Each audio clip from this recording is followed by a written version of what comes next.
Jos suunnittelet työmatkaa Helsinkiin, suosittelen lämpimästi hotelli Rantapuistoa majoitusvaihtoehdoksi.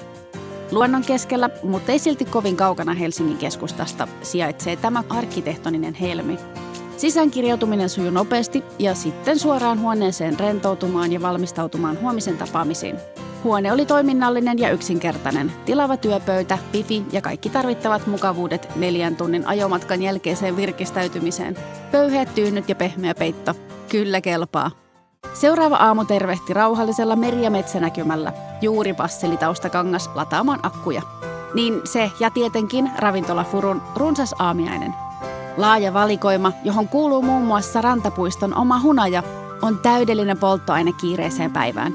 Aivan jäätävä valinnanvaikeus, joten pitää ottaa vähän kaikkea. Marjoja, hedelmiä, vaahterasiirappipekonia, croissantteja, hapanjuurileipää, Karjalan piirakoita, savulohimoussia. Päivän tärkein ateria täyttää kaikki odotukset. Jälkkäriksi voit paistaa omat rapeat gluteenittomat vohvelit.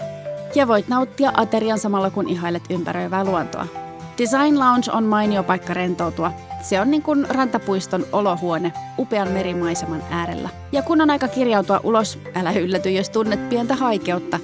Hyvä uutinen on, että voit aina tulla takas.